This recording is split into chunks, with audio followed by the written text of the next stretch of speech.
Olá, meu nome é Lorena Bezerra. Juntamente com os meus colegas Luísa Gabriele e Flávio José, iremos apresentar aplicações da derivada da matéria Cálculo Diferencial Integral, lecionado pela professora Elaine Rocha. Para dar iniciação ao nosso trabalho, iremos começar com a historicidade. É um ramo importante da matemática, desenvolvido a partir da álgebra e da geometria, que se dedica ao estudo de taxas de variação, de grandezas e à acumulação de quantidades.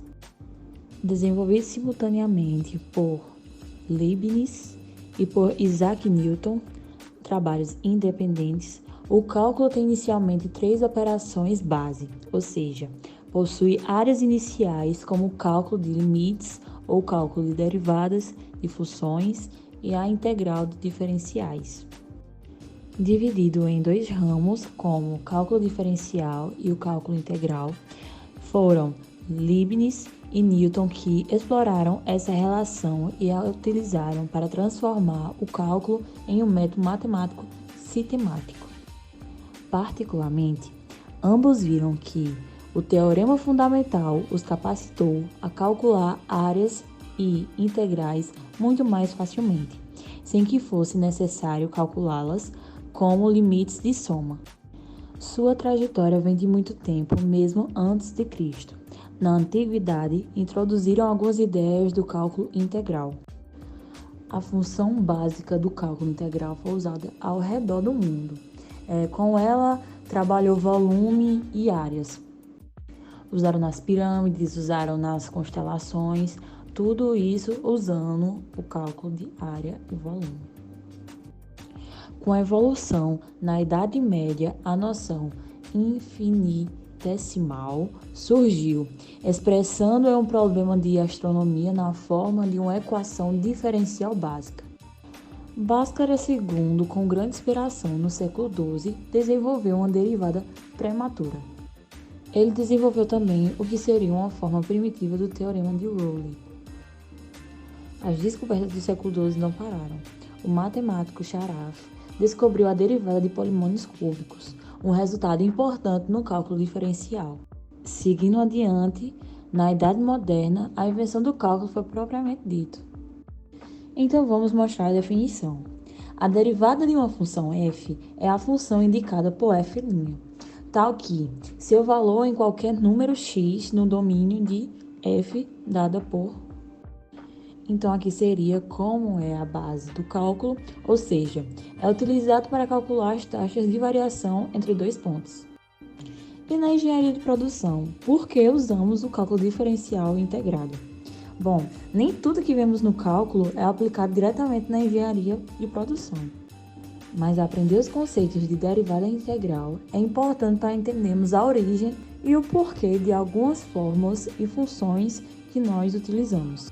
Saber a origem delas permite que você não trabalhe no escuro e saiba como chegou aquelas formulações que nós aprendemos até hoje. Seguindo adiante com os nossos colegas Luísa e Flávio, vamos ver de uma forma prática como é aplicada a derivada em um cálculo. Agora, nós vamos para a aplicação prática. Nessa situação, nós trabalhamos em uma empresa de refrigerante que trabalha com latas. Nós vamos descobrir aqui qual dimensão da lata que nós deveríamos ter para minimizar o custo da embalagem. Já que a gente sabe que economizando alguns centavos em uma lata, teremos um ganho significativo no fim do mês. Vamos achar a altura e o raio da latinha. Aqui temos o fundo e a tampa, que são esses 2 círculos. E depois temos a área lateral da lata. A área do círculo T é πr ao quadrado. E a área do círculo F também é πr ao quadrado. Eles são iguais. E o perímetro é 2π vezes o raio. Nós temos a área 1 e a 2, que são a tampa e o fundo da lata. E também teremos a área 3, que é 2πr vezes o H. Agora, nós achamos o volume, que é o quê? A área da base vezes a altura, que é igual a 350. A área da base é πr ao quadrado, vezes a altura, que é igual a 350. Depois, nós colocamos tudo em função do R. Nós isolamos o H e fica 350 sobre π raio ao quadrado. Agora, nós temos a altura em função do volume que queremos colocar do líquido dentro da lata e do raio. Agora, a gente pega o H que a gente descobriu e jogamos na área 3. Agora, a área 3 vai ser π vezes o raio vezes 350 por π raio ao quadrado. Então, aqui a gente já pode dar uma simplificada. A gente corta o π com o π, depois cortamos o raio ao quadrado com o raio e ficamos com 2 vezes 350, que dá 700 sobre raio. Essa é a área 3 em função do raio. A função da nossa derivada eu vou chamar de A1.